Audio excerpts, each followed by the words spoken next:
kalian pernah mendengar yang namanya nenek gayung? Seperti inilah wujud nenek gayung, seorang wanita tua berambut putih dan selalu membawa tikar dan gayung kemanapun dia pergi. Konon katanya nenek gayung adalah seorang yang sedang menuntut ilmu hitam dengan cara mencari tumbal manusia untuk memperdalam ilmunya. Dan banyak beredar cerita nenek gayung selalu mencari tumbalnya di jalan raya yang sepi dan gelap.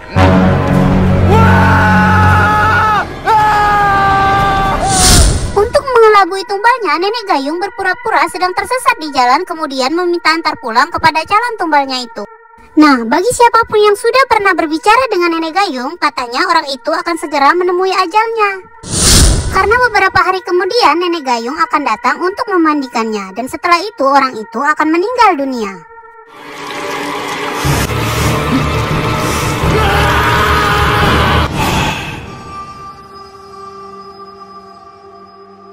Apa kalian pernah mendengar yang namanya kakek cangkul?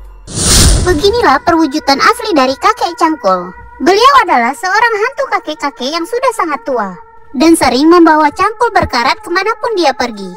Konon katanya kakek cangkul ini adalah suami dari nenek gayung.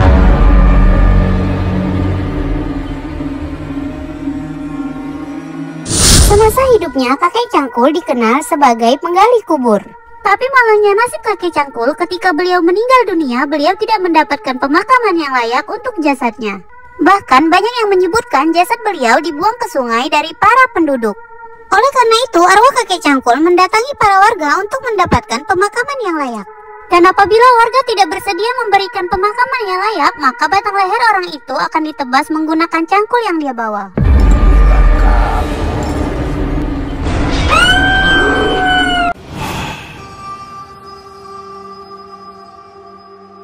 Di antara kalian, siapa sih yang gak kenal sama si manis jembatan Ancol? Si manis jembatan Ancol adalah sesosok hantu wanita yang manis dan cantik yang sering menampakkan diri di kawasan jembatan Ancol, Jakarta. Semasa hidupnya, si manis dikenal sebagai gadis manis dan cantik yang bernama Maryam. Si manis atau Maryam banyak sekali disukai kaum lelaki. Tapi naasnya nasib si manis, dia harus meninggal dunia karena dibunuh kemudian dipergaos dari preman suruhan orang yang cintanya telah si manis tolak. Dan kemudian jasadnya dibuang ke jembatan sungai yang ada di area Ancol, Jakarta. Semenjak itulah arwah si manis bergentayangan dan sering menampakkan diri di jembatan Ancol.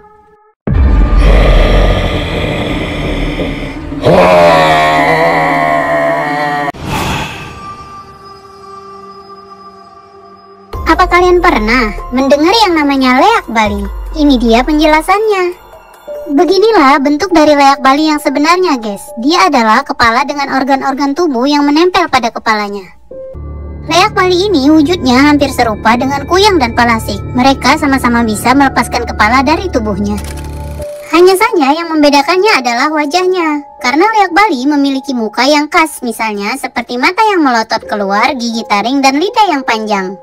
Nah, leak Bali ini sebenarnya adalah seorang manusia yang masih hidup, akan tetapi dia memiliki ilmu bernama Aji Pangaleakan. Orang yang memiliki ilmu ini bisa mengubah wujudnya seperti Rangda. Rangda adalah ratu dari para leak dalam mitologi Bali. Selain jadi Rangda, dia juga bisa merubah dirinya menjadi hewan maupun sinar berwarna kuning, hijau, dan sebagainya, tergantung tingkat ilmu yang dia miliki.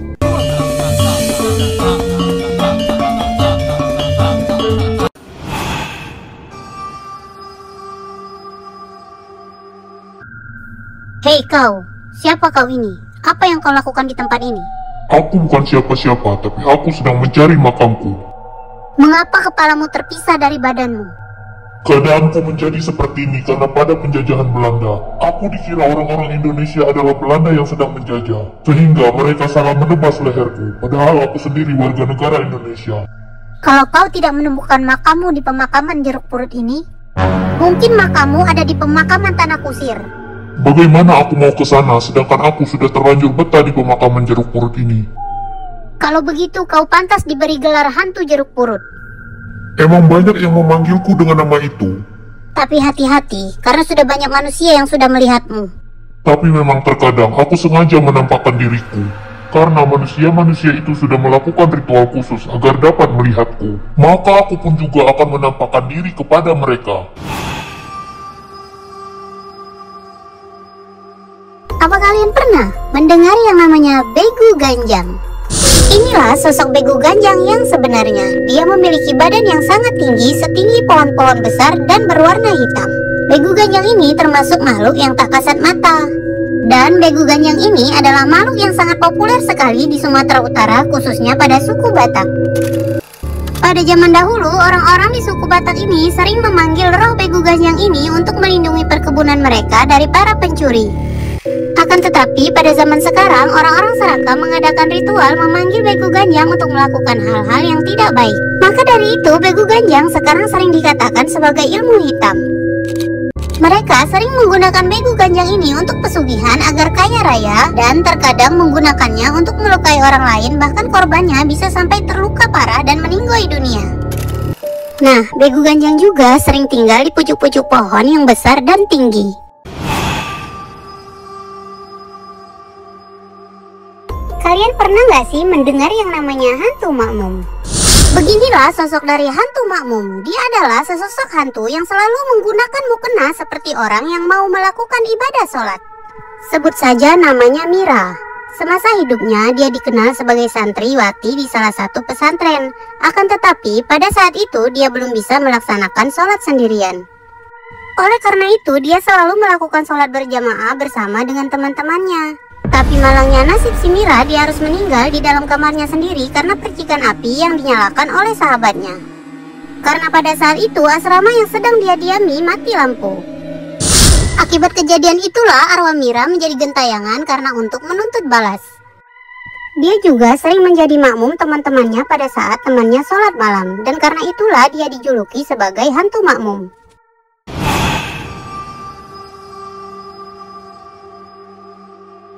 Ada orang limun dan ada juga halimunan. Ini dia penjelasannya. Inilah sosok orang limun. Wujudnya sama persis seperti manusia. Hanya saja yang membedakannya adalah mereka tak memiliki filtrum bibir atau garis yang ada di atas bibir. Tapi ingat loh, mereka ini bukanlah manusia. Melainkan mereka adalah sesosok jin muslim yang menghuni kota-kota gaib yang berseberangan dengan dunia nyata. Yang pastinya kota yang tak kasat mata. Contohnya seperti Saranjana dan Padang 12 yang ada di Kalimantan. Banyak yang mengatakan hanya orang-orang yang hatinya bersih yang bisa melihat mereka dan kotanya, yaitu Saranjana. Dan sebaliknya untuk Padang 12, konon katanya barang siapapun yang melewatinya dengan hati yang angkuh dan sombong, maka akan diperlihatkan pemandangan yang sangat menyeramkan. Nah, untuk halimunan sendiri adalah ilmu gaib yang dimiliki manusia untuk menghilang pada saat terdesak.